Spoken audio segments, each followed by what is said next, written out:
చివరి మీటింగ్ కాబట్టి ఒకే ఒక్క ఆలోచన మీ మెదడులో వేస్తున్నా. మనమంతా సినిమాకు పోయినప్పుడు ఆ సినిమాలో హీరో ఎవడో తెలియదు, విలన్ ఎవడో తెలియదు.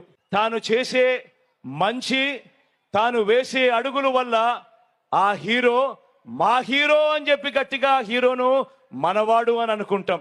అదే విలను ఆయన చేసే మోసాల వల్ల, ఆయన చేసే అబద్ధాల వల్ల, ఆయన చేసే కుట్రల వల్ల ఆ పలాని క్యారెక్టరు విలను అని చెప్పి కూడా అంటాం. అవునా కాదా? నేను మిమ్మల్ని అందరినీ అడుగుతా ఉన్నాను. ఈ రోజు నిజ జీవితంలో కూడా రాజకీయాలలో హీరో ఎవడు, విలన్ ఎవడు అన్నది ఒక్కసారి అందరూ కూడా ఆలోచన చేస్తూ, ఎవరి పాలనలో మంచి జరిగింది, ఎవరు ఉంటే రాబోయే రోజుల్లో మనకు మంచి జరుగుతుంది అన్న నమ్మకం ఎవరి మీద ఉంటే వారితోనే అడుగులు ముందుకు వేయండి అని చెప్పి